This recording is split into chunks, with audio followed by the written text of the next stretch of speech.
Pride and Prejudice, by Jane Austen. Chapter 21. The discussion of Mr. Collins's offer was now nearly at an end, and Elizabeth had only to suffer from the uncomfortable feelings necessarily attending it, and occasionally from some peevish allusions of her mother. As for the gentleman himself, his feelings were chiefly expressed, not by embarrassment or dejection, or by trying to avoid her, but by stiffness of manner and resentful silence. He scarcely ever spoke to her, and the assiduous attentions which he had been so sensible of himself were transferred for the rest of the day to Miss Lucas, whose civility in listening to him was a seasonable relief to them all, and especially to her friend. The morrow produced no abatement of Mrs. Bennet's ill humour or ill health. Mr. Collins was also in the same state of angry pride. Elizabeth had hoped that his resentment might shorten his visit, but his plan did not appear in the least affected by it. He was always to have gone on Saturday, and to Saturday he meant to stay. After breakfast the girls walked to Meryton to inquire if Mr. Wickham were returned, and to lament over his absence from the Netherfield ball. He joined them on their entering the town, and attended them to their aunt's, where his regret and vexation, and the concern of everybody, was well talked over. To Elizabeth, however, he voluntarily acknowledged that the necessity of his absence had been self-imposed. "I found," said he, "as the time drew near, that I had better not meet Mr. Darcy; that to be in the same room, the same party with him for so many hours together, might be more than I could bear, and that scenes might arise unpleasant to more than myself." She highly approved his forbearance, and they had leisure for a full discussion of it, and for all the commendation which they civilly bestowed on each other, as Wickham and another officer walked back with them to Longbourn, and during the walk he particularly attended to her. His accompanying them was a double advantage. She felt all the compliment it offered to herself, and it was most acceptable as an occasion of introducing him to her father and mother. Soon after their return a letter was delivered to Miss Bennet. It came from Netherfield. The envelope contained a sheet of elegant little hot-pressed paper, well covered with a lady's fair flowing hand, and Elizabeth saw her sister's countenance change as she read it, and saw her dwelling intently on some particular passages. Jane recollected herself soon, and putting the letter away, tried to join with her usual cheerfulness in the general conversation. But Elizabeth felt an anxiety on the subject which drew off her attention even from Wickham, and no sooner had he and his companion taken leave than a glance from Jane invited her to follow her upstairs. When they had gained their own room, Jane, taking out the letter, said, "This is from Caroline Bingley. What it contains has surprised me a good deal. The whole party have left Netherfield by this time, and are on their way to town, and without any intention of coming back again. You shall hear what she says." She then read the first sentence aloud, which comprised the information of their having just resolved to follow their brother to town directly, and of their meaning to dine in Grosvenor Street, where Mr. Hurst had a house. The next was in these words: "I do not pretend to regret anything I shall leave in Hertfordshire, except your society, my dearest friend, but we will hope, at some future period, to enjoy many returns of that delightful intercourse we have known, and in the meanwhile may lessen the pain of separation by a very frequent and most unreserved correspondence. I depend on you for that." To these high-flown expressions Elizabeth listened with all the insensibility of distrust, and though the suddenness of their removal surprised her, she saw nothing in it really to lament.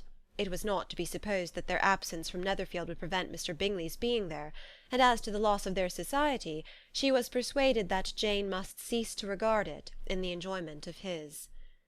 "It is unlucky," said she, after a short pause, "that you should not be able to see your friends before they leave the country. But may we not hope that the period of future happiness to which Miss Bingley looks forward may arrive earlier than she is aware, and that the delightful intercourse you have known as friends will be renewed with yet greater satisfaction as sisters? Mr. Bingley will not be detained in London by them." "Caroline decidedly says that none of the party will return into Hertfordshire this winter. I will read it to you. When my brother left us yesterday, he imagined that the business which took him to London might be concluded in 3 or 4 days, but as we are certain it cannot be so, and at the same time convinced that when Charles gets to town he will be in no hurry to leave it again, we have determined on following him thither, that he may not be obliged to spend his vacant hours in a comfortless hotel. Many of my acquaintances are already there for the winter. I wish that I could hear that you, my dearest friend, had any intention of making one of the crowd, but of that I despair. I sincerely hope your Christmas in Hertfordshire may abound in the gaieties which that season generally brings, and that your beaux will be so numerous as to prevent your feeling the loss of the 3 whom we shall deprive you. It is evident by this, added Jane, that he comes back no more this winter. It is only evident that Miss Bingley does not mean that he should. Why will you think so? It must be his own doing. He is his own master. But you do not know all. I will read you the passage which particularly hurts me. I will have no reserves from you. Mr. Darcy is impatient to see his sister, and, to confess the truth, we are scarcely less eager to meet her again. I really do not think Georgiana Darcy has her equal for beauty, elegance, and accomplishments, and the affection she inspires in Louisa and myself is heightened into something still more interesting from the hope we dare entertain of her being hereafter our sister. I do not know whether I ever before mentioned to you my feelings on this subject, but I will not leave the country without confiding them, and I trust you will not esteem them unreasonable. My brother admires her greatly already. He will have frequent opportunity now of seeing her on the most intimate footing. Her relations all wish the connection as much as his own, and a sister's partiality is not misleading me, I think, when I call Charles most capable of engaging any woman's heart. With all these circumstances to favour an attachment, and nothing to prevent it, am I wrong, my dearest Jane, in indulging the hope of an event which will secure the happiness of so many? What do you think of this sentence, my dear Lizzy? Said Jane as she finished it. Is it not clear enough?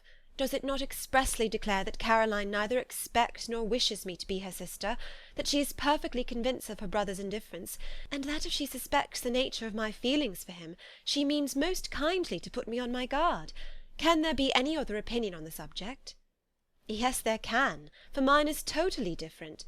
Will you hear it? Most willingly. You shall have it in a few words. Miss Bingley sees that her brother is in love with you, and wants him to marry Miss Darcy. She follows him to town in hope of keeping him there, and tries to persuade you that he does not care about you. Jane shook her head. Indeed, Jane, you ought to believe me. No one who has ever seen you together can doubt his affection. Miss Bingley, I am sure, cannot. She is not such a simpleton. Could she have seen half as much love in Mr. Darcy for herself, she would have ordered her wedding clothes.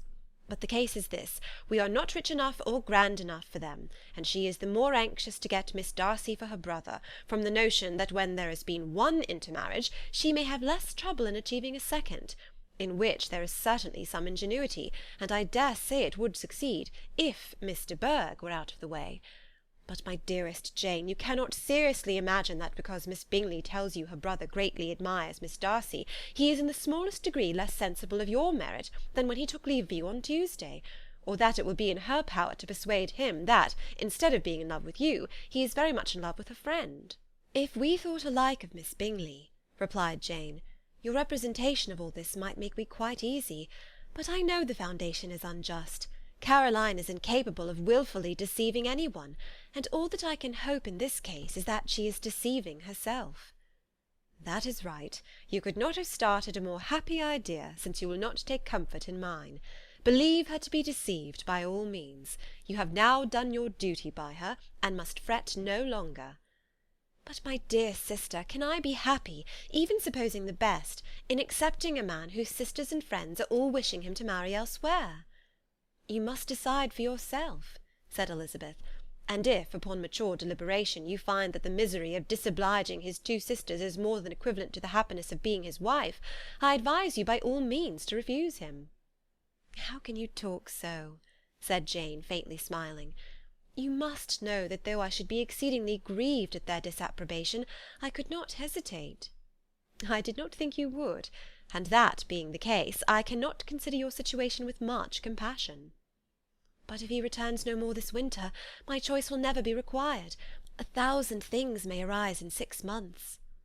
The idea of his returning no more Elizabeth treated with the utmost contempt. It appeared to her merely the suggestion of Caroline's interested wishes, and she could not for a moment suppose that those wishes, however openly or artfully spoken, could influence a young man so totally independent of every one. She represented to her sister as forcibly as possible what she felt on the subject, and had soon the pleasure of seeing its happy effect. Jane's temper was not desponding, and she was gradually led to hope, though the diffidence of affection sometimes overcame the hope, that Bingley would return to Netherfield and answer every wish of her heart. They agreed that Mrs. Bennet should only hear of the departure of the family, without being alarmed on the score of the gentleman's conduct, but even this partial communication gave her a great deal of concern, and she bewailed it as exceedingly unlucky that the ladies should happen to go away just as they were all getting so intimate together. After lamenting it, however, at some length, she had the consolation that Mr. Bingley would soon be down again, and soon dining at Longbourn, and the conclusion of all was the comfortable declaration that though he had been invited only to a family dinner, she would take care to have 2 full courses. Chapter 21. Pride and Prejudice, by Jane Austen. Chapter 22. The Bennets were engaged to dine with the Lucases, and again, during the chief of the day, was Miss Lucas so kind as to listen to Mr. Collins. Elizabeth took an opportunity of thanking her. "It keeps him in good humour," said she, "and I am more obliged to you than I can express." Charlotte assured her friend of her satisfaction in being useful, and that it amply repaid her for the little sacrifice of her time. This was very amiable, but Charlotte's kindness extended farther than Elizabeth had any conception of. Its object was nothing else than to secure her from any return of Mr. Collins's addresses by engaging them towards herself. Such was Miss Lucas's scheme, and appearances were so favourable that when they parted at night she would have felt almost secure of success if he had not been to leave Hertfordshire so very soon. But here she did injustice to the fire and independence of his character, for it led him to escape out of Longbourn House the next morning with admirable slyness, and hasten to Lucas Lodge to throw himself at her feet. He was anxious to avoid the notice of his cousins, from a conviction that if they saw him depart they could not fail to conjecture his design, and he was not willing to have the attempt known till its success might be known likewise. For though feeling almost secure, and with reason, for Charlotte had been tolerably encouraging, he was comparatively diffident since the adventure of Wednesday.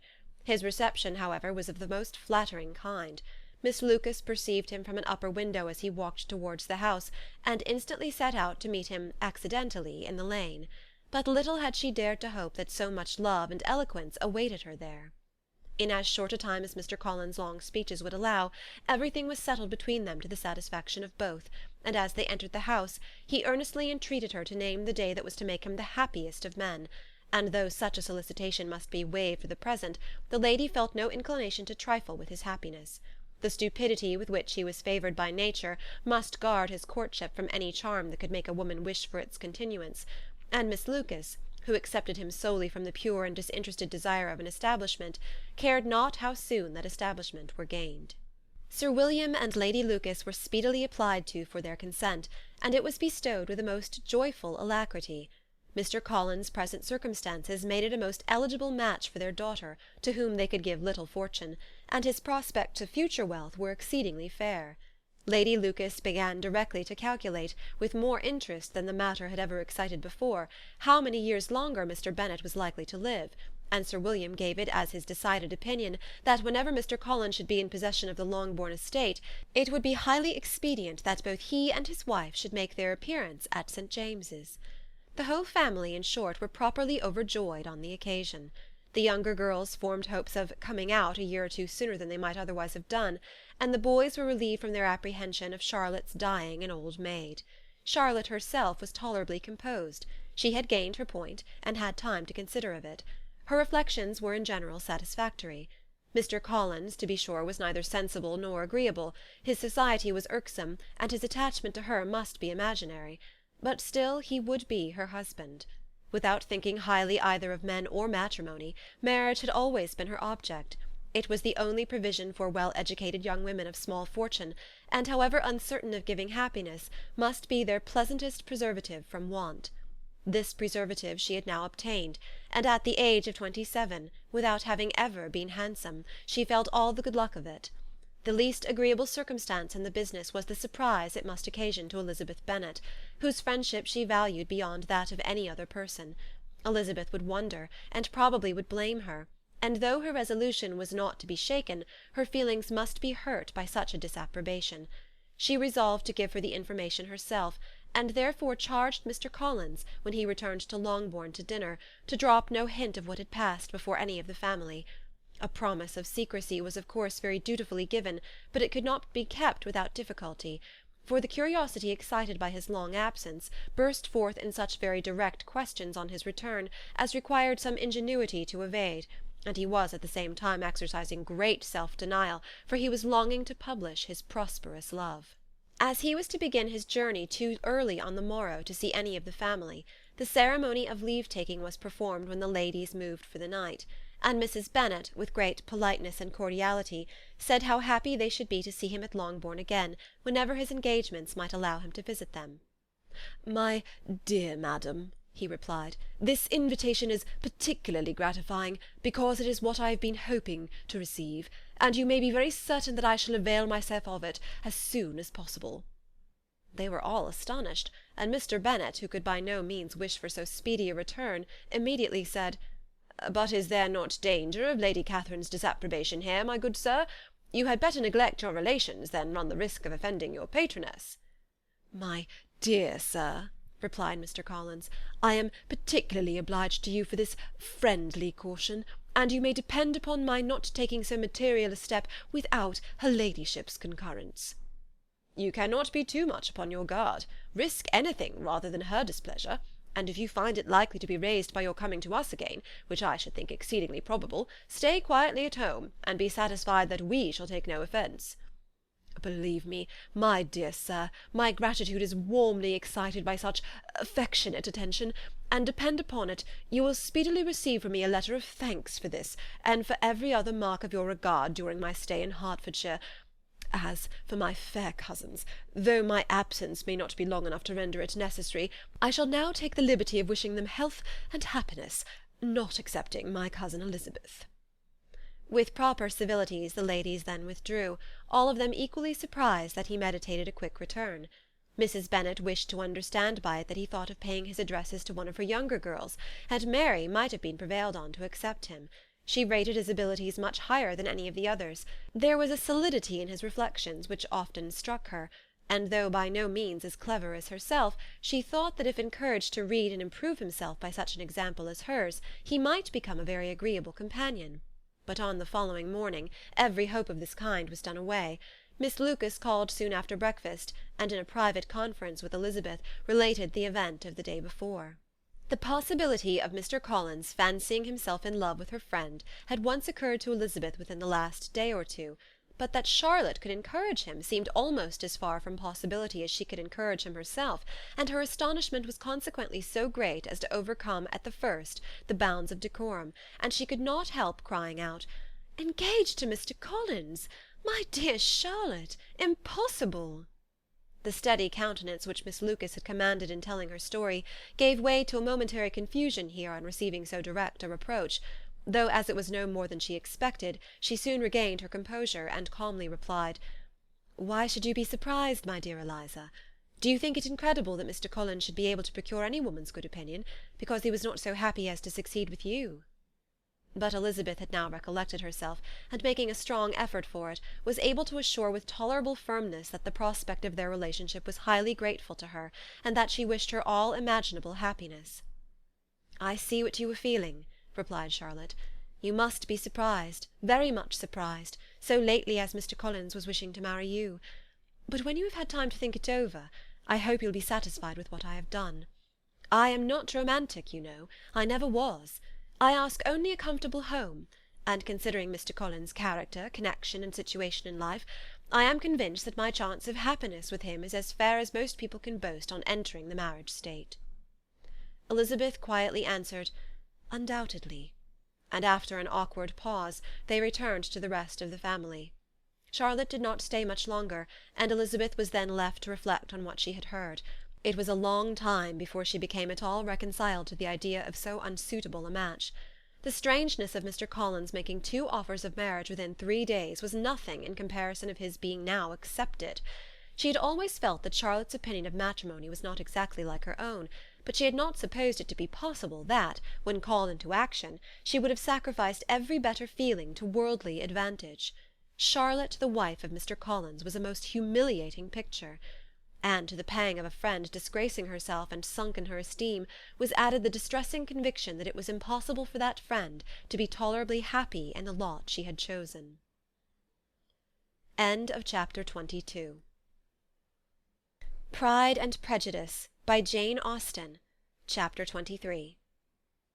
Elizabeth was sitting with her mother and sisters, reflecting on what she had heard, and doubting whether she was authorized to mention it, when Sir William Lucas himself appeared, sent by his daughter, to announce her engagement to the family. With many compliments to them, and much self-gratulation on the prospect of a connection between the houses, he unfolded the matter, to an audience not merely wondering, but incredulous. For Mrs. Bennet, with more perseverance than politeness, protested he must be entirely mistaken, and Lydia, always unguarded and often uncivil, boisterously exclaimed, "Good Lord! Sir William, how can you tell such a story? Do not you know that Mr. Collins wants to marry Lizzie?" Nothing less than the complacence of a courtier could have borne without anger such treatment, but Sir William's good breeding carried him through it all, and though he begged leave to be positive as to the truth of his information, he listened to all their impertinence with the most forbearing courtesy. Elizabeth, feeling it incumbent on her to relieve him from so unpleasant a situation, now put herself forward to confirm his account by mentioning her prior knowledge of it from Charlotte herself, and endeavoured to put a stop to the exclamations of her mother and sisters by the earnestness of her congratulations to Sir William, in which she was readily joined by Jane, and by making a variety of remarks on the happiness that might be expected from the match, the excellent character of Mr. Collins, and the convenient distance of Hunsford from London. Mrs. Bennet was in fact too much overpowered to say a great deal while Sir William remained, but no sooner had he left them than her feelings found a rapid vent. In the first place, she persisted in disbelieving the whole of the matter. Secondly, she was very sure that Mr. Collins had been taken in. Thirdly, she trusted that they would never be happy together. And fourthly, that the match might be broken off. Two inferences, however, were plainly deduced from the whole. One, that Elizabeth was the real cause of the mischief, and the other that she herself had been barbarously misused by them all, and on these 2 points she principally dwelt during the rest of the day.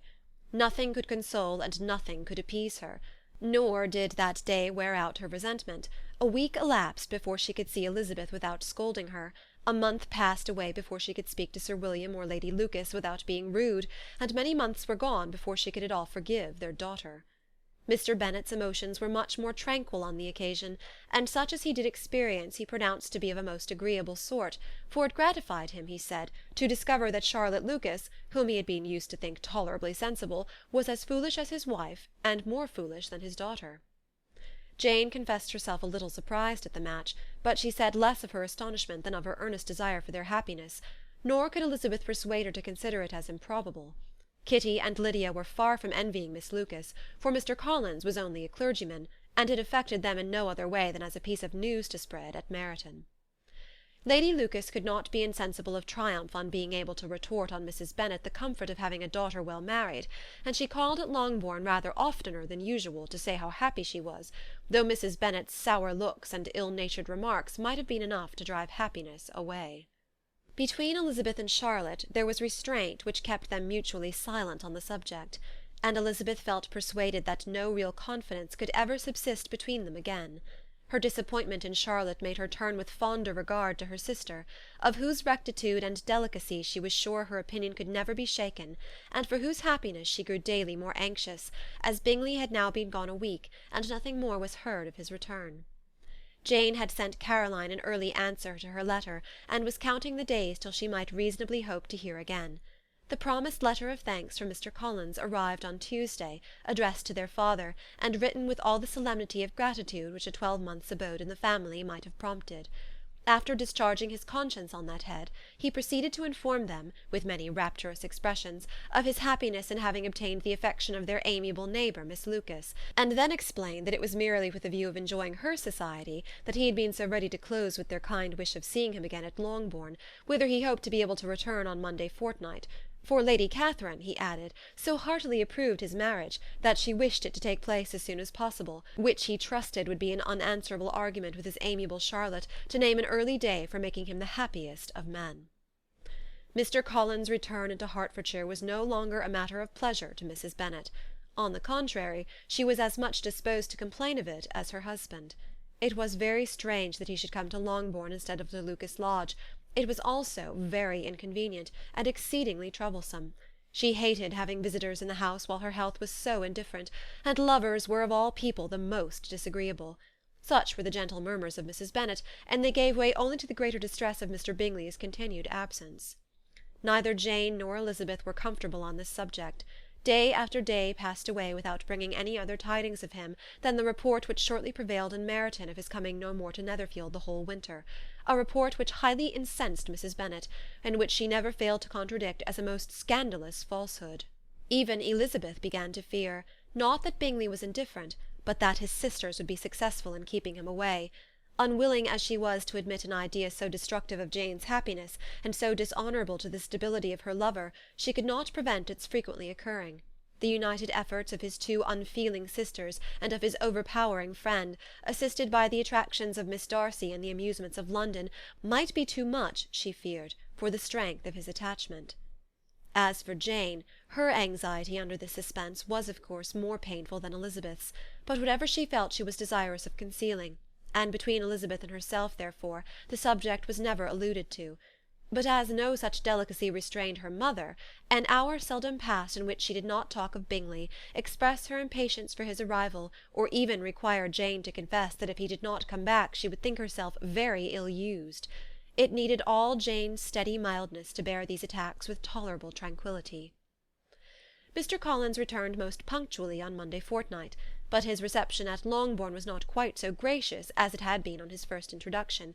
He was too happy, however, to need much attention, and luckily for the others, the business of love-making relieved them from a great deal of his company. The chief of every day was spent by him at Lucas Lodge, and he sometimes returned to Longbourn only in time to make an apology for his absence before the family went to bed. Mrs. Bennet was really in a most pitiable state. The very mention of anything concerning the match threw her into an agony of ill-humour, and wherever she went she was sure of hearing it talked of. The sight of Miss Lucas was odious to her. As her successor in that house, she regarded her with jealous abhorrence. Whenever Charlotte came to see them, she concluded her to be anticipating the hour of possession, and whenever she spoke in a low voice to Mr. Collins, was convinced that they were talking of the Longbourn estate, and resolving to turn herself and her daughters out of the house as soon as Mr. Bennet were dead. She complained bitterly of all this to her husband. "Indeed, Mr. Bennet," said she, "it is very hard to think that Charlotte Lucas should ever be mistress of this house, and that I should be forced to make way for her, and live to see her take her place in it." "My dear, do not give way to such gloomy thoughts. Let us hope for better things. Let us flatter ourselves that I may be the survivor." This was not very consoling to Mrs. Bennet, and therefore, instead of making any answer, she went on as before. "I cannot bear to think that they should have all this estate. If it was not for the entail, I should not mind it." "What should not you mind?" "I should not mind anything at all." "Let us be thankful that you are preserved from a state of such insensibility." "I can never be thankful, Mr. Bennet, for anything about the entail. How any one should have the conscience to entail away an estate from one's own daughters, I cannot understand. And all for the sake of Mr. Collins, too. Why should he have it more than anybody else?" "I leave it to yourself to determine," said Mr. Bennet. End of chapter 23. Pride and Prejudice by Jane Austen. Chapter 24. Miss Bingley's letter arrived, and put an end to doubt. The very first sentence conveyed the assurance of their being all settled in London for the winter, and concluded with her brother's regret at not having had time to pay his respects to his friends in Hertfordshire before he left the country. Hope was over, entirely over, and when Jane could attend to the rest of the letter, she found little, except the professed affection of the writer, that could give her any comfort. Miss Darcy's praise occupied the chief of it. Her many attractions were again dwelt on, and Caroline boasted joyfully of their increasing intimacy, and ventured to predict the accomplishment of the wishes which had been unfolded in her former letter. She wrote also with great pleasure of her brother's being an intimate of Mr. Darcy's house, and mentioned with raptures some plans of the latter with regard to new furniture. Elizabeth, to whom Jane very soon communicated the chief of all this, heard it in silent indignation. Her heart was divided between concern for her sister and resentment against all others. To Caroline's assertion of her brother's being partial to Miss Darcy she paid no credit. That he was really fond of Jane, she doubted no more than she had ever done, and much as she had always been disposed to like him, she could not think without anger, hardly without contempt, on that easiness of temper, that want of proper resolution, which now made him the slave of his designing friends, and led him to sacrifice of his own happiness to the caprice of their inclination. Had his own happiness, however, been the only sacrifice, he might have been allowed to sport with it in whatever manner he thought best, but her sister's was involved in it, as she thought he must be sensible himself.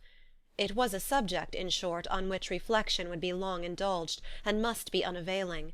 She could think of nothing else, and yet whether Bingley's regard had really died away, or were suppressed by his friend's interference, whether he had been aware of Jane's attachment, or whether it had escaped his observation, whatever were the case, though her opinion of him must be materially affected by the difference, her sister's situation remained the same, her peace equally wounded. A day or two passed before Jane had courage to speak of her feelings to Elizabeth, but at last, on Mrs. Bennet's leaving them together, after a longer irritation than usual about Netherfield and its master, she could not help saying, "Oh, that my dear mother had more command over herself! She can have no idea of the pain she gives me by her continual reflections on him. But I will not repine. It cannot last long. He will be forgot, and we shall be as we were before." Elizabeth looked at her sister with incredulous solicitude, but said nothing. "You doubt me?" cried Jane, slightly colouring. "Indeed, you have no reason. He may live in my memory as the most amiable man of my acquaintance, but that is all.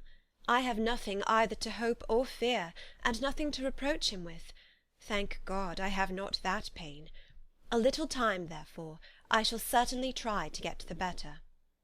With a stronger voice she soon added, "I have this comfort immediately, that it has not been more than an error of fancy on my side, and that it has done no harm to any one but myself." "My dear Jane," exclaimed Elizabeth, "you are too good. Your sweetness and disinterestedness are really angelic. I do not know what to say to you. I feel as if I had never done you justice, or loved you as you deserve." Miss Bennet eagerly disclaimed all extraordinary merit, and threw back the praise on her sister's warm affection. "Nay," said Elizabeth, "this is not fair. You wish to think all the world respectable, and are hurt if I speak ill of anybody. I only want to think you perfect, and you set yourself against it. Do not be afraid of my running into any excess, of my encroaching on your privilege of universal goodwill. You need not. There are few people whom I really love, and still fewer of whom I think well. The more I see of the world, the more am I dissatisfied with it, and every day confirms my belief of the inconsistency of all human characters, and of the little dependence that can be placed on the appearance of merit or sense. I have met with 2 instances lately. One I will not mention, the other is Charlotte's marriage. It is unaccountable. In every view it is unaccountable." "My dear Lizzy, do not give way to such feelings as these. They will ruin your happiness. You do not make allowance enough for difference of situation and temper. Consider Mr. Collins' respectability, and Charlotte's steady, prudent character. Remember that she is one of a large family, that, as to fortune, it is a most eligible match, and be ready to believe, for everybody's sake, that she may feel something like regard and esteem for our cousin." "To oblige you, I would try to believe almost anything, but no one else could be benefited by such a belief as this. For were I persuaded that Charlotte had any real regard for him, I should only think worse of her understanding than I now do of her heart.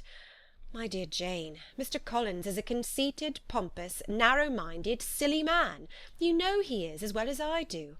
And you must feel, as well as I do, that the woman who married him cannot have a proper way of thinking. You shall not defend her, though it is Charlotte Lucas. You shall not, for the sake of one individual, change the meaning of principle and integrity, nor endeavour to persuade yourself or me that selfishness is prudence, and insensibility of danger security for happiness." "I must think your language too strong in speaking of both," replied Jane, "and I hope you will be convinced of it by seeing them happy together. But enough of this. You alluded to something else. You mentioned 2 instances. I cannot misunderstand you, but I entreat you, dear Lizzy, not to pain me by thinking that person to blame, and saying your opinion of him is sunk. We must not be so ready to fancy ourselves intentionally injured. We must not expect a lively young man to be always so guarded and circumspect. It is very often nothing but our own vanity that deceives us. Women fancy admiration means more than it does. And men take care that they should. If it is designedly done, they cannot be justified, but I have no idea of there being so much design in the world as some persons imagine. I am far from attributing any part of Mr. Bingley's conduct to design, said Elizabeth, but without scheming to do wrong, or to make others unhappy, there may be error, and there may be misery. Thoughtlessness, want of attention to other people's feelings, and want of resolution will do the business. And do you impute it to either of those? Yes, to the last. But if I go on, I shall displease you by saying what I think of persons you esteem. Stop me whilst you can. You persist, then, in supposing his sisters influence him? Yes, in conjunction with his friend. I cannot believe it. Why should they try to influence him? They can only wish his happiness, and if he is attached to me, no other woman can secure it. Your first position is false. They may wish many things besides his happiness. They may wish his increase of wealth and consequence. They may wish him to marry a girl who has all the importance of money, great connections, and pride. Beyond a doubt they do wish him to choose Miss Darcy, replied Jane, but this may be from better feelings than you are supposing. They have known her much longer than they have known me. No wonder if they love her better. But whatever may be their own wishes, it is very unlikely that they should have opposed their brothers. What sister would think herself at liberty to do it, unless there was something very objectionable? If they believed him attached to me, they would not try to part us. If he were so, they could not succeed. By supposing such an affection, you make everybody acting unnaturally and wrong, and me most unhappy. Do not distress me by the idea. I am not ashamed of having been mistaken, or at least it is light, it is nothing in comparison of what I should feel in thinking ill of him or his sisters. Let me take it in the best light, in the light in which it may be understood. Elizabeth could not oppose such a wish, and from this time Mr. Bingley's name was scarcely ever mentioned between them. Mrs. Bennet still continued to wonder and repine at his returning no more, and though a day seldom passed in which Elizabeth did not account for it clearly, there was little chance of her ever considering it with less perplexity. Her daughter endeavoured to convince her of what she did not believe herself, that his attentions to Jane had been merely the effect of a common and transient liking, which ceased when he saw her no more. But though the probability of the statement was admitted at the time, she had the same story to repeat every day. Mrs. Bennet's best comfort was that Mr. Bingley must be down again in the summer. Mr. Bennet treated the matter differently. "So, Lizzie," said he one day, "your sister is crossed in love, I find. I congratulate her. Next to being married, a girl likes to be crossed in love a little now and then. It is something to think of, and it gives her a sort of distinction among her companions. When is your turn to come? You will hardly bear to be long outdone by Jane. Now is your time. Here are officers enough in Meryton to disappoint all the young ladies in the country. Let Wickham be your man. He is a pleasant fellow, and would jilt you creditably." "Thank you, sir, but a less agreeable man would satisfy me. We must not all expect Jane's good fortune." "True," said Mr. Bennet, "but it is a comfort to think that whatever of that kind may befall you, you have an affectionate mother who will make the most of it." Mr. Wickham's society was of material service in dispelling the gloom which the late perverse occurrences had thrown on many of the Longbourn family. They saw him often, and to his other recommendations was now added that of general unreserve. The whole of what Elizabeth had already heard, his claims on Mr. Darcy, and all that he had suffered from him, was now openly acknowledged and publicly canvassed, and everybody was pleased to know how much they had always disliked Mr. Darcy before they had known anything of the matter. Miss Bennet was the only creature who could suppose there might be any extenuating circumstances in the case, unknown to the society of Hertfordshire. Her mild and steady candour always pleaded for allowances, and urged the possibility of mistakes, but by everybody else Mr. Darcy was condemned as the worst of men. End of chapter 24. Pride and Prejudice, by Jane Austen. Chapter 25. After a week spent in professions of love and schemes of felicity, Mr. Collins was called from his amiable Charlotte by the arrival of Saturday. The pain of separation, however, might be alleviated on his side by preparations for the reception of his bride, as he had reason to hope that shortly after his return into Hertfordshire the day would be fixed that was to make him the happiest of men. He took leave of his relations at Longbourn with as much solemnity as before, wished his fair cousins health and happiness, and promised their father another letter of thanks. On the following Monday, Mrs. Bennet had the pleasure of receiving her brother and his wife, who came as usual to spend the Christmas at Longbourn. Mr. Gardiner was a sensible, gentlemanlike man, greatly superior to his sister, as well by nature as education. The Netherfield ladies would have had difficulty in believing that a man who lived by trade, and within view of his own warehouses, could have been so well bred and agreeable. Mrs. Gardiner, who was several years younger than Mrs. Bennet and Mrs. Phillips, was an amiable, intelligent, elegant woman, and a great favourite with all her Longbourn nieces. Between the two eldest and herself especially, there subsisted a particular regard. They had frequently been staying with her in town. The first part of Mrs. Gardiner's business on her arrival was to distribute her presents and describe the newest fashions. When this was done she had a less active part to play. It became her turn to listen. Mrs. Bennet had many grievances to relate, and much to complain of. They had all been very ill used since she last saw her sister. 2 of her girls had been upon the point of marriage, and after all there was nothing in it. "I do not blame Jane," she continued, "for Jane would have got Mr. Bingley if she could. But Lizzie, oh, sister, it is very hard to think she might have been Mr. Collins's wife by this time, had it not been for her own perverseness. He made her an offer in this very room, and she refused him. The consequence of it is that Lady Lucas will have a daughter married before I have, and that the Longbourn estate is just as much entailed as ever. The Lucases are very artful people indeed, sister. They are all for what they can get. I am sorry to say it of them, but so it is. It makes me very nervous and poorly to be thwarted so in my own family, and to have neighbours who think of themselves before anybody else. However, your coming just at this time is the greatest of comforts, and I am very glad to hear what you tell us of long sleeves." Mrs. Gardiner, to whom the chief of this news had been given before, in the course of Jane and Elizabeth's correspondence with her, made her sister a slight answer, and in compassion to her nieces, turned the conversation. When alone with Elizabeth afterwards, she spoke more on the subject. "It seems likely to have been a desirable match for Jane," said she. "I am sorry it went off, but these things happen so often. A young man, such as you describe Mr. Bingley, so easily falls in love with a pretty girl for a few weeks, and when accident separates them, so easily forgets her, that these sort of inconsistencies are very frequent." "An excellent consolation in its way," said Elizabeth, "but it will not do for us. We do not suffer by accident. It does not often happen that the interference of friends will persuade a young man of independent fortune to think no more of a girl whom he was violently in love with only a few days before."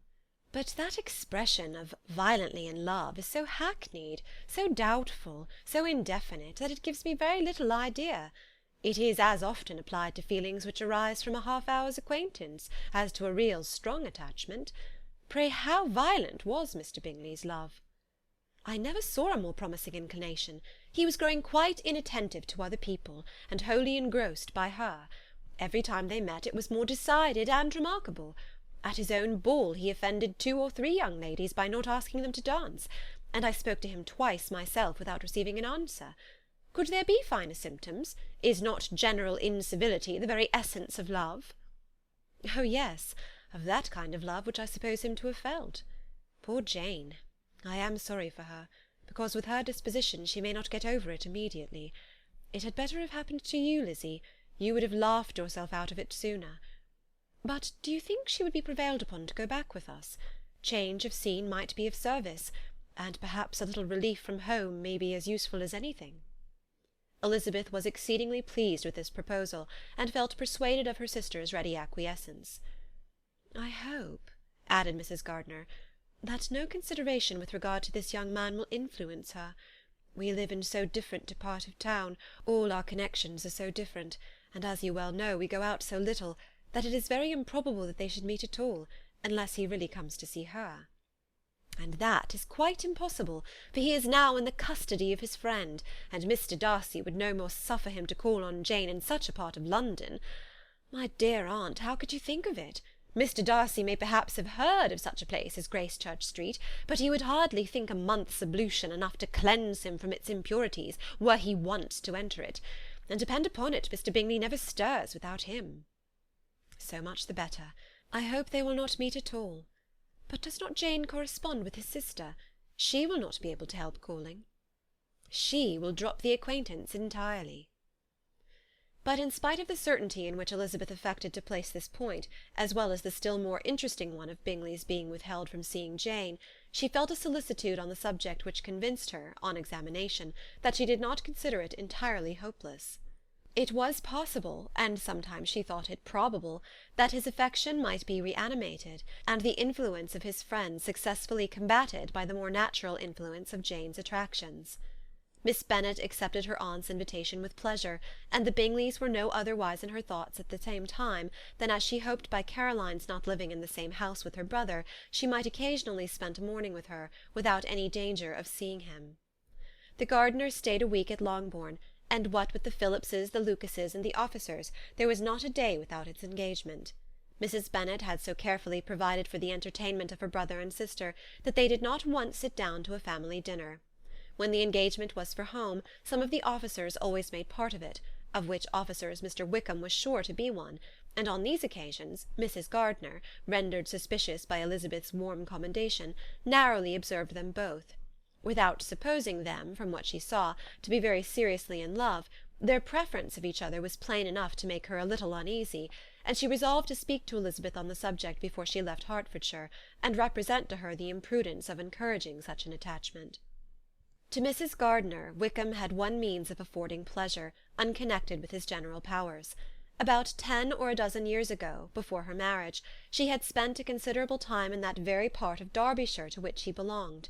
They had therefore many acquaintances in common, and though Wickham had been little there since the death of Darcy's father, it was yet in his power to give her fresher intelligence of her former friends than she had been in the way of procuring. Mrs. Gardiner had seen Pemberley, and known the late Mr. Darcy by character perfectly well. Here consequently was an inexhaustible subject of discourse. In comparing her recollection of Pemberley with the minute description which Wickham could give, and in bestowing her tribute of praise on the character of its late possessor, she was delighting both him and herself. On being made acquainted with the present Mr. Darcy's treatment of him, she tried to remember some of that gentleman's reputed disposition when quite a lad, which might agree with it, and was confident at last that she recollected having heard Mr. Fitzwilliam Darcy formerly spoken of as a very proud, ill-natured boy. End of chapter 25. Pride and Prejudice, by Jane Austen. Chapter 26. Mrs. Gardiner's caution to Elizabeth was punctually and kindly given on the first favourable opportunity of speaking to her alone. After honestly telling her what she thought, she thus went on.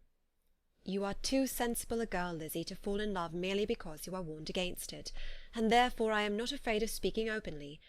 Seriously, I would have you be on your guard. Do not involve yourself, or endeavour to involve him, in an affection which the want of fortune would make so very imprudent.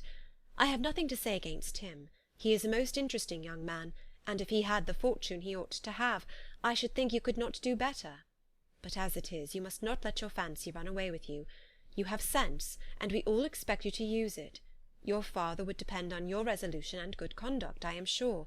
You must not disappoint your father." "My dear aunt, this is being serious indeed." "Yes, and I hope to engage you to be serious likewise." "Well, then, you need not be under any alarm. I will take care of myself, and of Mr. Wickham too. He shall not be in love with me, if I can prevent it."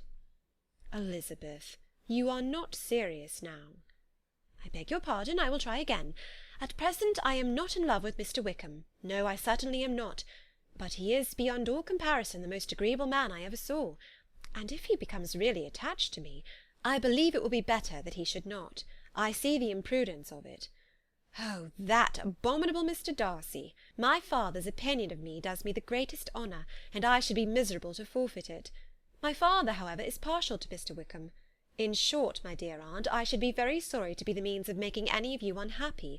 But since we see every day that where there is affection, young people are seldom withheld by immediate want of fortune from entering into engagements with each other, how can I promise to be wiser than so many of my fellow creatures if I am tempted? Or how am I even to know that it would be wisdom to resist? All that I can promise you, therefore, is not to be in a hurry. I will not be in a hurry to believe myself his first object. When I am in company with him, I will not be wishing. In short, I will do my best." Perhaps it will be as well if you discourage his coming here so very often. At least you should not remind your mother of inviting him."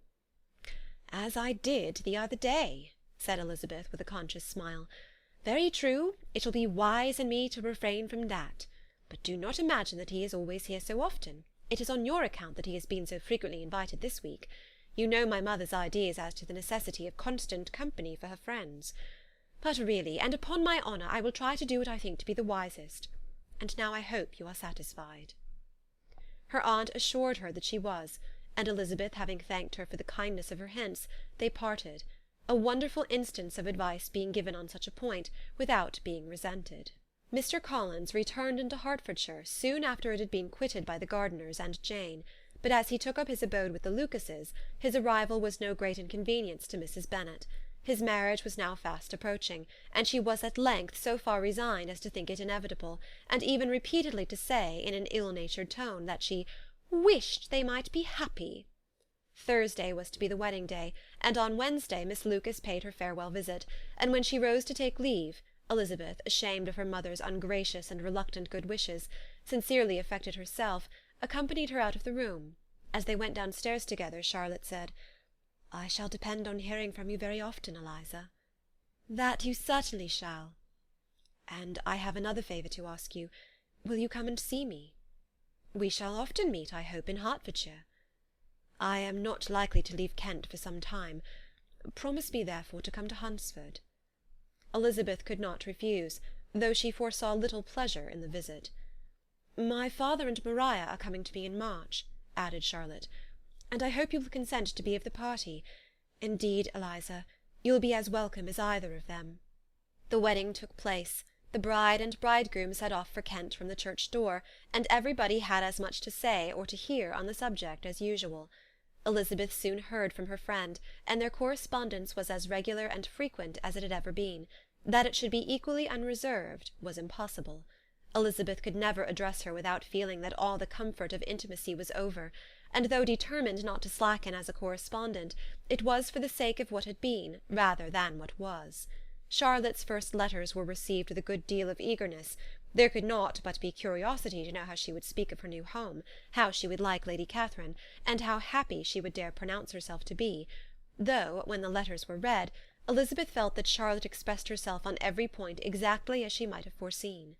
She wrote cheerfully, seemed surrounded with comforts, and mentioned nothing which she could not praise.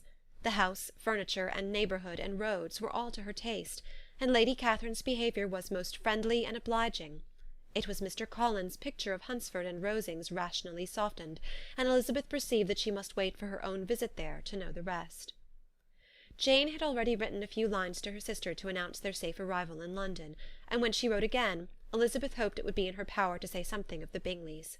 Her impatience for this second letter was as well rewarded as impatience generally is. Jane had been a week in town without either seeing or hearing from Caroline.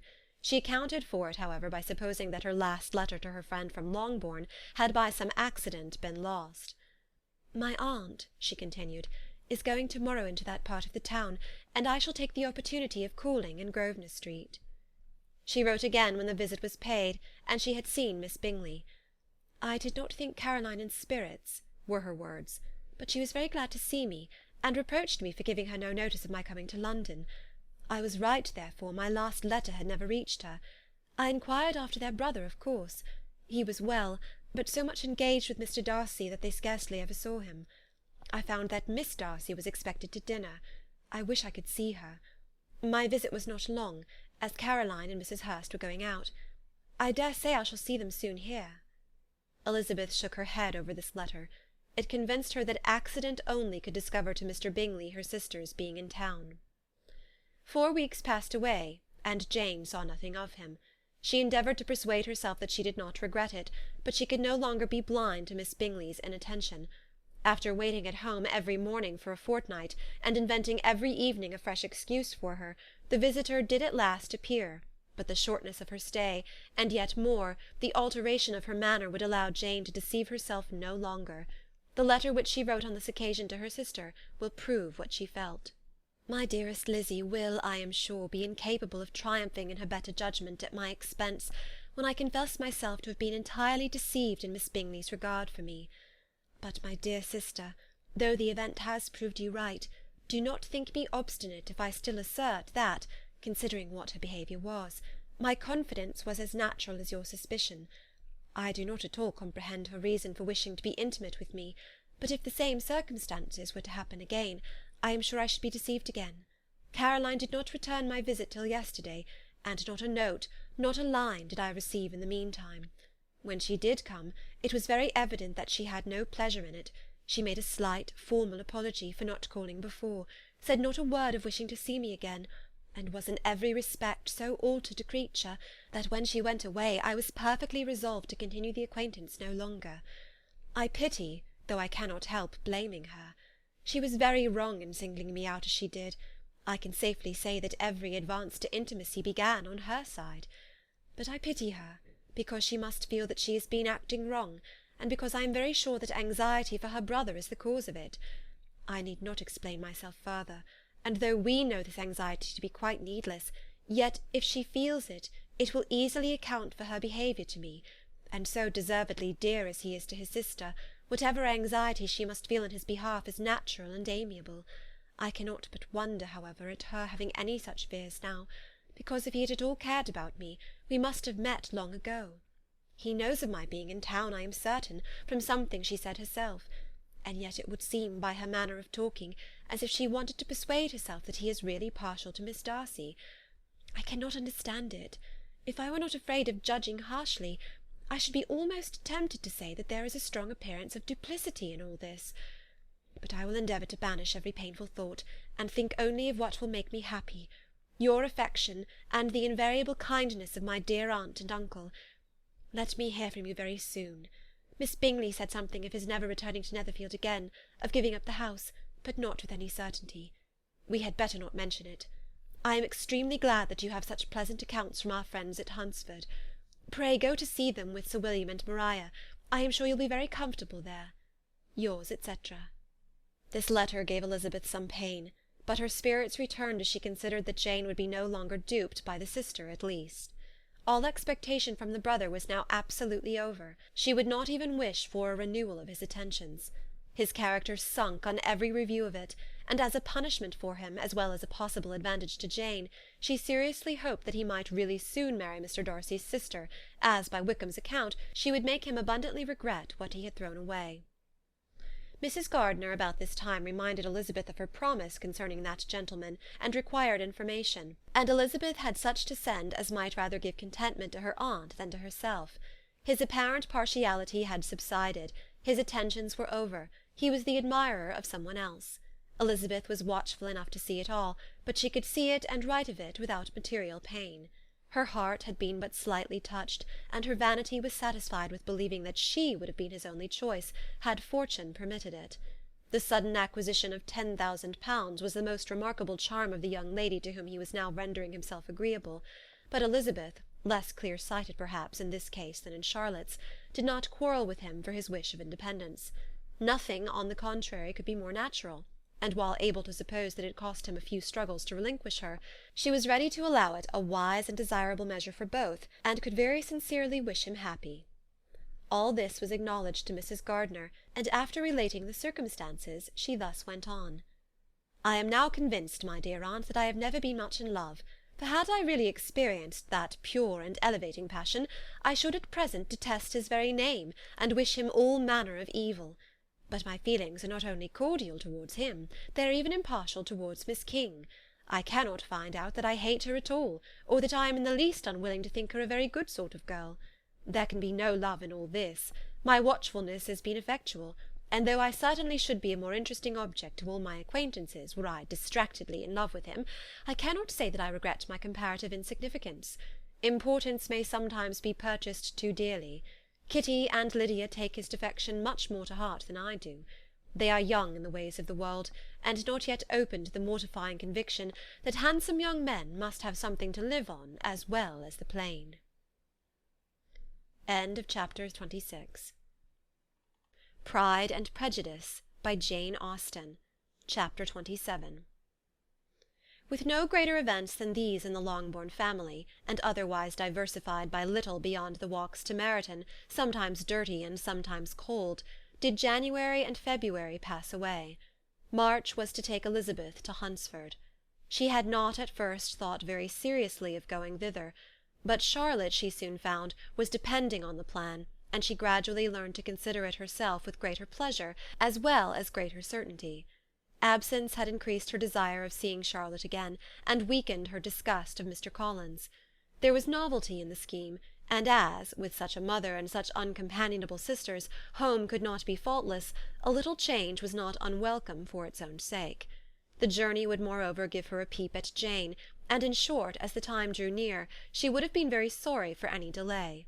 Everything, however, went on smoothly, and was finally settled according to Charlotte's first sketch. She was to accompany Sir William and his second daughter. The improvement of spending a night in London was added in time, and the plan became as perfect as plan could be. The only pain was in leaving her father, who would certainly miss her, and who, when it came to the point, so little liked her going that he told her to write to him, and almost promised to answer her letter. The farewell between herself and Mr. Wickham was perfectly friendly, on his side even more. His present pursuit could not make him forget that Elizabeth had been the first to excite and to deserve his attention, the first to listen and to pity, the first to be admired, and in his manner of bidding her adieu, wishing her every enjoyment, reminding her of what she was to expect in Lady Catherine de Bourgh, and trusting their opinion of her, their opinion of everybody, would always coincide, there was a solicitude, an interest, which she felt must ever attach her to him with a most sincere regard, and she parted from him convinced that, whether married or single, he must always be her model of the amiable and pleasing. Her fellow-travellers the next day were not of a kind to make her think him less agreeable. Sir William Lucas and his daughter Maria, a good-humoured girl, but as empty-headed as himself, had nothing to say that could be worth hearing, and were listened to with about as much delight as the rattle of the chaise. Elizabeth loved absurdities, but she had known Sir William's too long. He could tell her nothing new of the wonders of his presentation and knighthood, and his civilities were worn out, like his information. It was a journey of only 24 miles, and they began it so early as to be in Gracechurch Street by noon. As they drove to Mr. Gardiner's door, Jane was at a drawing-room window watching their arrival. When they entered the passage she was there to welcome them, and Elizabeth, looking earnestly in her face, was pleased to see it healthful and lovely as ever. On the stairs were a troop of little boys and girls, whose eagerness for their cousin's appearance would not allow them to wait in the drawing-room, and whose shyness, as they had not seen her for a 12-month, prevented their coming lower. All was joy and kindness. The day passed most pleasantly away, the morning in bustle and shopping, and the evening at one of the theatres. Elizabeth then contrived to sit by her aunt.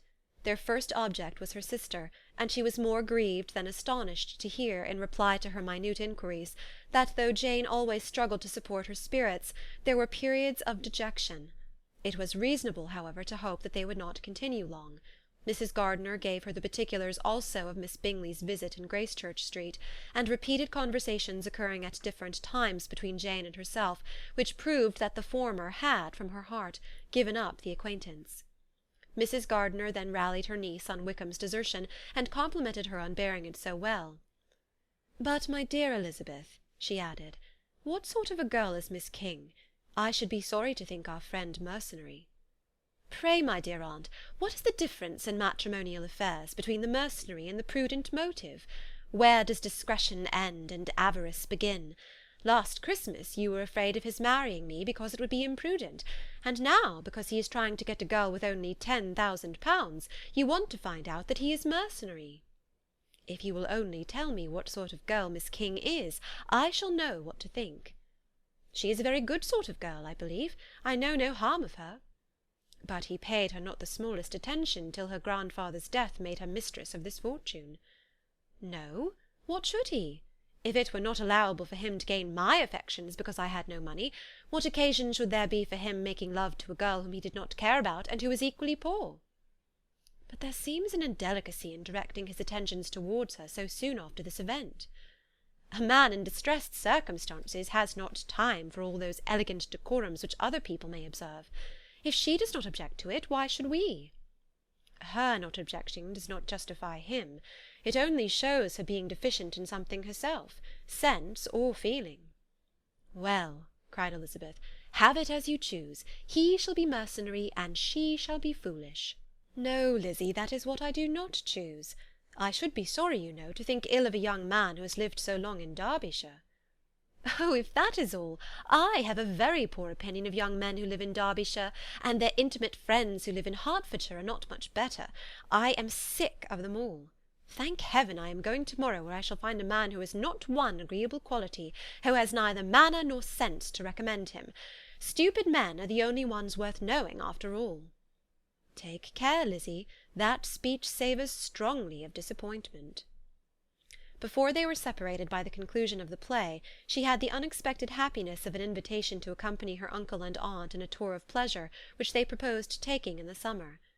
"We have not determined how far it shall carry us," said Mrs. Gardiner, "but perhaps to the Lakes." No scheme could have been more agreeable to Elizabeth, and her acceptance of the invitation was most ready and grateful. "Oh, my dear, dear aunt," she rapturously cried, "what delight! What felicity! You give me fresh life and vigour. Adieu to disappointment and spleen. What are young men to rocks and mountains? Oh, what hours of transport we shall spend! And when we do return, it shall not be like other travellers, without being able to give one accurate idea of anything. We will know where we have gone. We will recollect what we have seen. Lakes, mountains, and rivers shall not be jumbled together in our imaginations, nor, when we attempt to describe any particular scene, will we begin quarrelling about its relative situation. Let our first effusions be less insupportable than those of the generality of travellers." Chapter 27. Pride and Prejudice, by Jane Austen. Chapter 28. Every object in the next day's journey was new and interesting to Elizabeth, and her spirits were in a state of enjoyment, for she had seen her sister looking so well as to banish all fear for her health, and the prospect of her northern tour was a constant source of delight. When they left the high road for the lane to Hunsford, every eye was in search of the parsonage, and every turning expected to bring it in view. The palings of Rosings Park was their boundary on one side. Elizabeth smiled at the recollection of all that she had heard of its inhabitants. At length the parsonage was discernible. The garden sloping to the road, the house standing in it, the green pales, and the laurel hedge, everything declared they were arriving. Mr. Collins and Charlotte appeared at the door, and the carriage stopped at the small gate which led by a short gravel walk to the house, amidst the nods and smiles of the whole party. In a moment they were all out of the chaise, rejoicing at the sight of each other. Mrs. Collins welcomed her friend with the liveliest pleasure, and Elizabeth was more and more satisfied with coming when she found herself so affectionately received. She saw instantly that her cousin's manners were not altered by his marriage. His formal civility was just what it had been, and he detained her some minutes at the gate to hear and satisfy his inquiries after all her family. They were then, with no other delay than his pointing out the neatness of the entrance, taken into the house, and as soon as they were in the parlour, he welcomed them a second time, with ostentatious formality, to his humble abode, and punctually repeated all his wife's offers of refreshment. Elizabeth was prepared to see him in his glory, and she could not help in fancying that in displaying the good proportion of the room, its aspect, and its furniture, he addressed himself particularly to her, as if wishing to make her feel what she had lost in refusing him. But, though everything seemed neat and comfortable, she was not able to gratify him by any sigh of repentance, and rather looked with wonder at her friend that she could have so cheerful an air with such a companion. When Mr. Collins said anything of which his wife might reasonably be ashamed, which certainly was not unseldom, she involuntarily turned her eye on Charlotte. Once or twice she could discern a faint blush, but in general Charlotte wisely did not hear. After sitting long enough to admire every article of furniture in the room, from the sideboard to the fender, to give an account of their journey and of all that had happened in London, Mr. Collins invited them to take a stroll in the garden, which was large and well laid out, and to the cultivation of which he attended himself. To work in this garden was one of his most respectable pleasures, and Elizabeth admired the command of countenance with which Charlotte talked of the healthfulness of the exercise, and owned she encouraged it as much as possible. Here, leading the way through every walk and cross-walk, and scarcely allowing them an interval to utter the praises he asked for, every view was pointed out with a minuteness which left beauty entirely behind. He could number the fields in every direction, and could tell how many trees there were in the most distant clump. But of all the views which his garden or which the country or kingdom could boast, none were to be compared with the prospect of Rosings, afforded by an opening in the trees that bordered the park nearly opposite the front of his house. It was a handsome modern building, well situated on rising ground. From his garden Mr. Collins would have led them round his 2 meadows, but the ladies, not having shoes to encounter the remains of a white frost, turned back, and while Sir William accompanied him, Charlotte took her sister and friend over the house, extremely well pleased probably to have the opportunity of showing it without her husband's help. It was rather small, but well built and convenient, and everything was fitted up and arranged with a neatness and consistency of which Elizabeth gave Charlotte all the credit. When Mr. Collins could be forgotten, there was really an air of great comfort throughout, and by Charlotte's evident enjoyment of it, Elizabeth supposed he must be often forgotten. She had already learnt that Lady Catherine was still in the country. It was spoken of again while they were at dinner, when Mr. Collins, joining in, observed, "Yes, Miss Elizabeth, you will have the honour of seeing Lady Catherine de Bourgh on the ensuing Sunday at church, and I need not say you will be delighted with her. She is all affability and condescension, and I doubt not but you will be honoured with some portion of her notice when service is over. I have scarcely any hesitation in saying that she will include you and my sister Maria in every invitation which she honours us during our stay here. Her behaviour to my dear Charlotte is charming. We dine at Rosings twice every week, and are never allowed to walk home. Her ladyship's carriage is regularly ordered for us. I should say one of her ladyship's carriages, for she has several." "Lady Catherine is a very respectable, sensible woman indeed," added Charlotte, "and a most attentive neighbour." "Very true, my dear, that is exactly what I would say. She is the sort of woman whom one cannot regard with too much deference." The evening was spent chiefly in talking over Hertfordshire news, and telling again what had already been written, and when it closed, Elizabeth, in the solitude of her chamber, had to meditate upon Charlotte's degree of contentment, to understand her address in guiding, and composure in bearing with, her husband, and to acknowledge that it was all done very well. She had also to anticipate how her visit would pass, the quiet tenor of their usual employments, the vexatious interruptions of Mr. Collins, and the gaieties of their intercourse with Rosings. A lively imagination soon settled it all. About the middle of the next day, as she was in her room getting ready for a walk, a sudden noise below seemed to speak the whole house in confusion, and after listening a moment she heard somebody running up the stairs in a violent hurry, and calling loudly after her.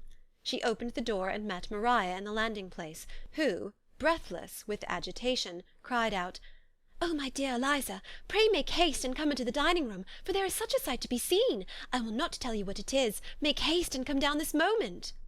Elizabeth asked questions in vain. Maria would tell her nothing more, and down they ran into the dining-room, which fronted the lane, in quest of this wonder. It was 2 ladies stopping in a low phaeton at the garden gate. "And is this all?" cried Elizabeth. "I expected at least that the pigs were got into the garden, and here is nothing but Lady Catherine and her daughter." "La, my dear," said Maria, quite shocked at the mistake, "it is not Lady Catherine. The old lady is Mrs. Jenkinson, who lives with them. The other is Miss de Bourgh. Only look at her. She is quite a little creature. Who would have thought that she could be so thin and small?" "She is abominably rude to keep Charlotte out of doors in all this wind. Why does not she come in?" "Oh, Charlotte says she hardly ever does. It is the greatest of favours when Miss de Bourgh comes in." "I like her appearance," said Elizabeth, struck with other ideas. "She looks sickly and cross.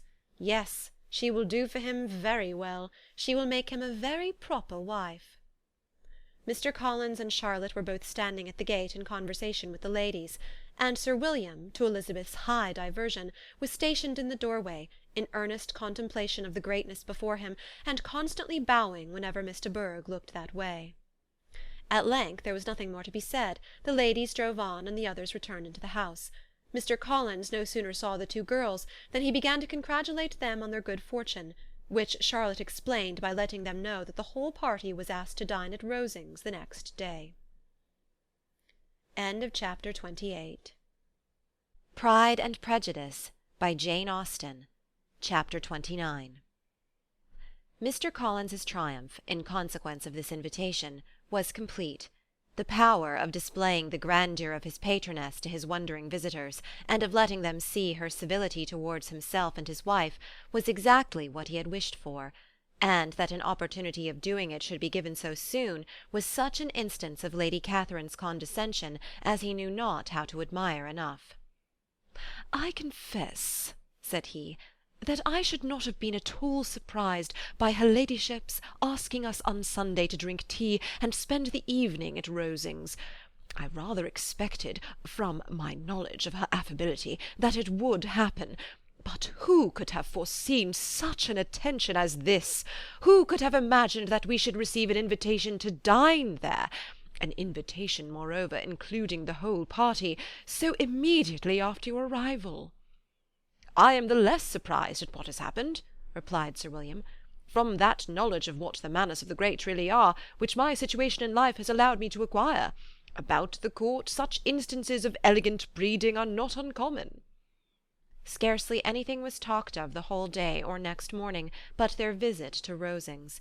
Mr. Collins was carefully instructing them in what they were to expect, that the sight of such rooms, so many servants, and so splendid a dinner, might not wholly overpower them. When the ladies were separating for the toilette, he said to Elizabeth, "Do not make yourself uneasy, my dear cousin, about your apparel. Lady Catherine is far from requiring that elegance of dress in us which becomes herself and her daughter. I would advise you merely to put on whatever of your clothes is superior to the rest. There is no occasion for anything more. Lady Catherine will not think the worse of you for being simply dressed. She likes to have the distinction of rank preserved." While they were dressing, he came 2 or 3 times to their different doors, to recommend their being quick, as Lady Catherine very much objected to be kept waiting for her dinner. Such formidable accounts of her ladyship, and her manner of living, quite frightened Maria Lucas, who had been little used to company, and she looked forward to her introduction at Rosings with as much apprehension as her father had done to his presentation at St. James's. As the weather was fine, they had a pleasant walk of about half a mile across the park. Every park has its beauty and its prospects, and Elizabeth saw much to be pleased with, though she could not be in such raptures as Mr. Collins expected the scene to inspire, and was but slightly affected by his enumeration of the windows in front of the house, and his relation of what the glazing altogether had originally cost Sir Louis de Bourgh. When they ascended the steps to the hall, Maria's alarm was every moment increasing, and even Sir William did not look perfectly calm. Elizabeth's courage did not fail her. She had heard nothing of Lady Catherine that spoke her awful from any extraordinary talents or miraculous virtue, and the mere stateliness of money or rank she thought she could witness without trepidation. From the entrance hall, of which Mr. Collins pointed out, with a rapturous air, the fine proportion and the finished ornaments, they followed the servants through an antechamber to the room where Lady Catherine, her daughter, and Mrs. Jenkinson were sitting. Her ladyship, with great condescension, arose to receive them, and as Mrs. Collins had settled it with her husband that the office of introduction should be hers, it was performed in a proper manner, without any of those apologies and thanks which he would have thought necessary. In spite of having been at St. James's, Sir William was so completely awed by the grandeur surrounding him that he had but just courage enough to make a very low bow and take his seat without saying a word, and his daughter, frightened almost out of her senses, sat on the edge of her chair, not knowing which way to look. Elizabeth found herself quite equal to the scene, and could observe the 3 ladies before her composedly. Lady Catherine was a tall, large woman, with strongly marked features, which might once have been handsome. Her air was not conciliating, nor was her manner of receiving them such as to make her visitors forget their inferior rank. She was not rendered formidable by silence, but whatever she said was spoken in so authoritative a tone as marked her self-importance, and brought Mr. Wickham immediately to Elizabeth's mind, and from the observation of the day altogether she believed Lady Catherine to be exactly what he represented. When, after examining the mother, in whose countenance and deportment she soon found some resemblance of Mr. Darcy, she turned her eyes on the daughter, she could almost have joined in Maria's astonishment at her being so thin and so small. There was neither in figure nor face any likeness between the ladies. Miss de Bourgh was pale and sickly, her features, though not plain, were insignificant, and she spoke very little, except in a low voice to Mrs. Jenkinson, in whose appearance there was nothing remarkable, and who was entirely engaged in listening to what she said, and placing a screen in the proper direction before her eyes. After sitting a few minutes, they were all sent to one of the windows to admire the view, Mr. Collins attending them to point out its beauties, and Lady Catherine kindly informing them that it was much better worth looking at in the summer. The dinner was exceedingly handsome, and there were all the servants and all the articles of plate which Mr. Collins had promised, and, as he had likewise foretold, he took his seat at the bottom of the table by her ladyship's desire, and looked as if he felt that life could furnish nothing greater. He carved, and ate, and praised with delighted alacrity, and every dish was commended, first by him and then by Sir William, who was now enough recovered to echo whatever his son-in-law said, in a manner which Elizabeth wondered Lady Catherine could bear. But Lady Catherine seemed gratified by their excessive admiration, and gave most gracious smiles, especially when any dish on the table proved a novelty to them. The party did not supply much conversation. Elizabeth was ready to speak whenever there was an opening, but she was seated between Charlotte and Miss de Bourgh, the former of whom was engaged in listening to Lady Catherine, and the latter said not a word to her all dinner-time. Mrs. Jenkinson was chiefly employed in watching how little Miss de Bourgh ate, pressing her to try some other dish, and fearing she was indisposed. Maria thought speaking out of the question, and the gentlemen did nothing but eat and admire. When the ladies returned to the drawing-room, there was little to be done but to hear Lady Catherine talk, which she did without any intermission till coffee came in, delivering her opinion on every subject in so decisive a manner as proved that she was not used to have her judgment controverted. She inquired into Charlotte's domestic concerns familiarly and minutely, gave her a great deal of advice as to the management of them all, told her how everything ought to be regulated in so small a family as hers, and instructed her as to the care of her cows and her poultry. Elizabeth found that nothing was beneath this great lady's attention which could furnish her with an occasion of dictating to others. In the intervals of her discourse with Mrs. Collins, she addressed a variety of questions to Maria and Elizabeth, but especially to the latter, of whose connections she knew the least, and who she observed to Mrs. Collins was a very genteel, pretty kind of girl. She asked her at different times how many sisters she had, whether they were older or younger than herself, whether any of them were likely to be married, whether they were handsome, whether they had been educated, what carriage her father kept, and what had been her mother's maiden name. Elizabeth felt all the impertinence of her questions, but answered them very composedly. Lady Catherine then observed, "Your father's estate is entailed on Mr. Collins, I think. For your sake," turning to Charlotte, "I am glad of it, but otherwise I see no occasion for entailing estates from the female line. It was not thought necessary in Sir Lewis de Bourgh's family. Do you play and sing, Miss Bennet?" "A little." "No, then some time or other we shall be happy to hear you. Our instrument is a capital one, probably superior to— you shall try it some day. Do your sisters play and sing?" "One of them does." "Why did not you all learn? You ought all to have learned. The Miss Webbs all play, and their father has not so good an income as yours. Do you draw?" "No, not at all." "What? None of you?" "Not one." "That is very strange. But I suppose you had no opportunity. Your mother should have taken you to town every spring for the benefit of masters." "My mother would have had no objection, but my father hates London." "Has your governess left you?" "We never had any governess." "No governess? How was that possible? 5 daughters brought up at home without a governess? I never heard of such a thing. Your mother must have been quite a slave to your education."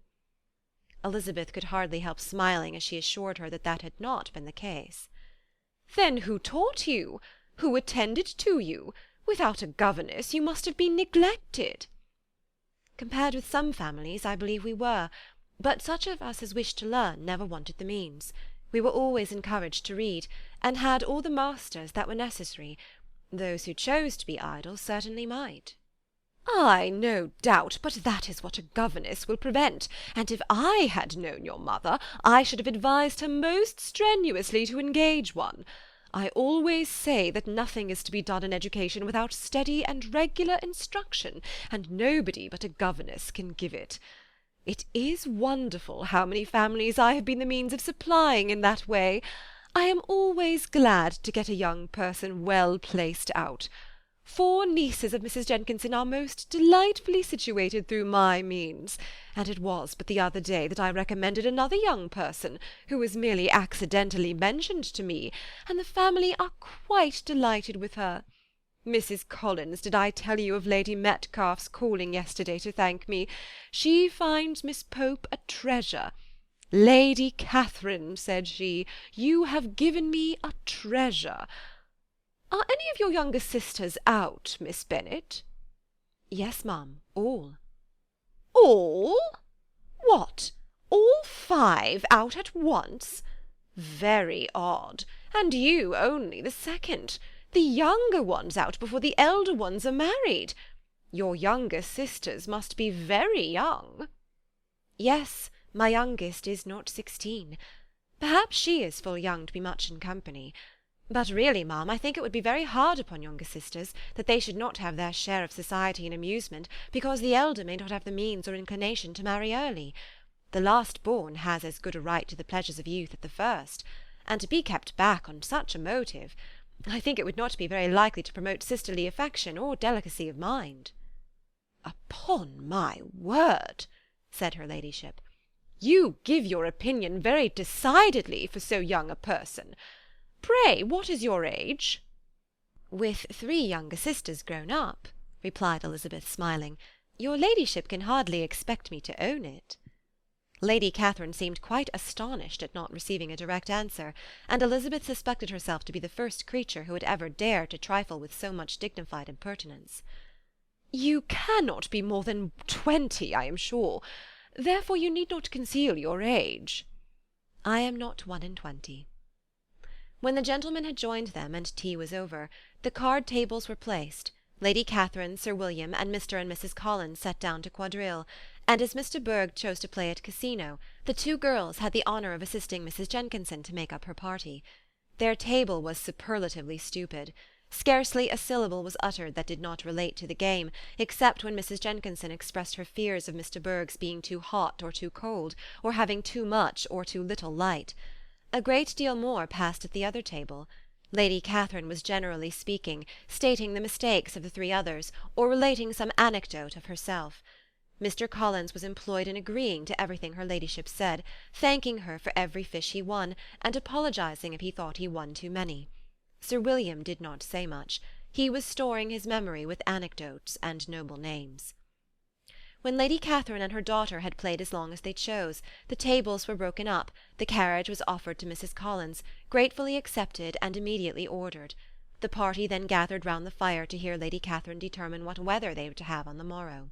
From these instructions they were summoned by the arrival of the coach, and with many speeches of thankfulness on Mr. Collins' side, and as many bows on Sir William's, they departed. As soon as they had driven from the door, Elizabeth was called on by her cousin to give her opinion of all that she had seen at Rosings, which, for Charlotte's sake, she made more favourable than it really was. But her commendation, though costing her some trouble, could by no means satisfy Mr. Collins, and he was very soon obliged to take her ladyship's praise into his own hands. Chapter 29. Pride and Prejudice, by Jane Austen. Chapter 30. Sir William stayed only a week at Hunsford, but his visit was long enough to convince him of his daughter's being most comfortably settled, and of her possessing such a husband and such a neighbour as were not often met with. While Sir William was with them, Mr. Collins devoted his morning to driving him out in his gig and showing him the country, but when he went away, the whole family returned to their usual employments, and Elizabeth was thankful to find that they did not see more of her cousin by the alteration, for the chief of the time between breakfast and dinner was now passed by him either at work in the garden, or in reading and writing, and looking out of the window in his own book-room, which fronted the road. The room in which the ladies sat was backwards. Elizabeth had at first rather wondered that Charlotte should not prefer the dining-parlour for common use. It was a better-sized room, and had a more pleasant aspect, but she soon saw that her friend had an excellent reason for what she did, for Mr. Collins would undoubtedly have been much less in his own apartment had they sat in one equally lively, and she gave Charlotte credit for the arrangement. From the drawing-room they could distinguish nothing in the lane, and were indebted to Mr. Collins for the knowledge of what carriages went along, and how often especially Miss de Bourgh drove by in her phaeton, which he never failed coming to inform them of, though it happened almost every day. She not unfrequently stopped at the parsonage, and had a few minutes' conversation with Charlotte, but was scarcely ever prevailed upon to get out. Very few days passed in which Mr. Collins did not walk to Rosings, and not many in which his wife did not think it necessary to go likewise, and till Elizabeth recollected that there might be other family livings to be disposed of, she could not understand the sacrifice of so many hours.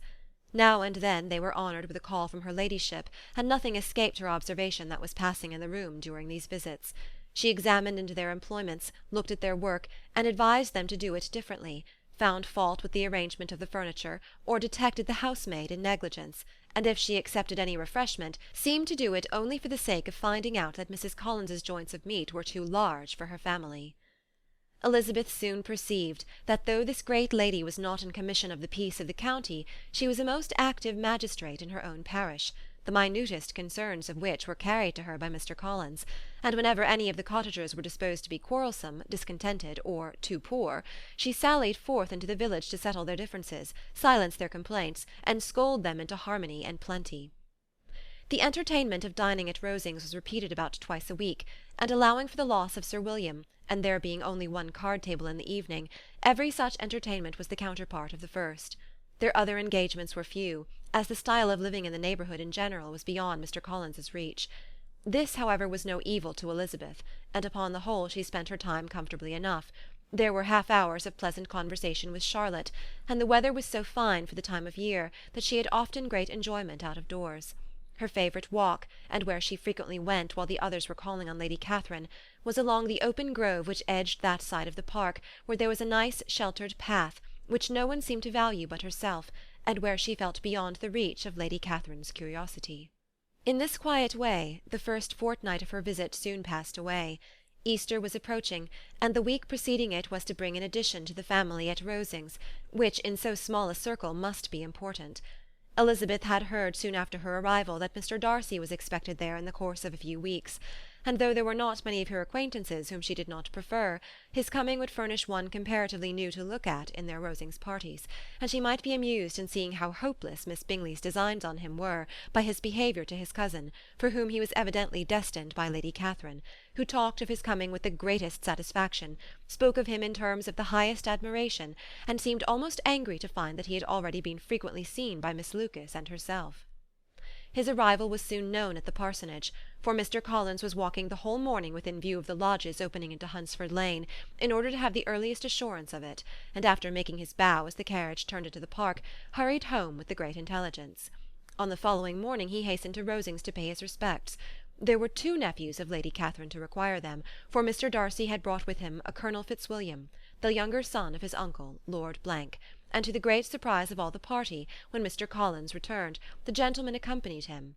Charlotte had seen them from her husband's room, crossing the road, and immediately running into the other, told the girls what an honour they might expect, adding, "I may thank you, Eliza, for this piece of civility. Mr. Darcy would never have come so soon to wait upon me."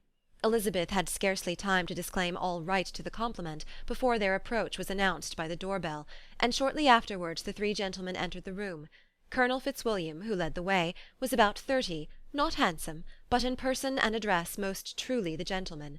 Mr. Darcy looked just as he had been used to look in Hertfordshire, paid his compliments, with his usual reserve, to Mrs. Collins, and whatever might be his feelings toward her friend, met her with every appearance of composure.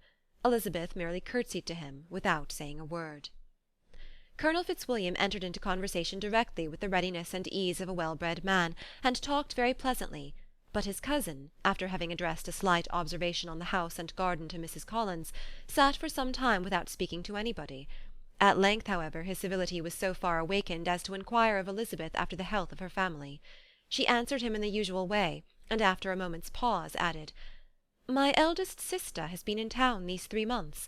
Have you never happened to see her there?" She was perfectly sensible that he never had, but she wished to see whether he would betray any consciousness of what had passed between the Bingleys and Jane, and she thought he looked a little confused as he answered that he had never been so fortunate as to meet Miss Bennet. The subject was pursued no farther, and the gentlemen soon afterwards went away. Chapter 30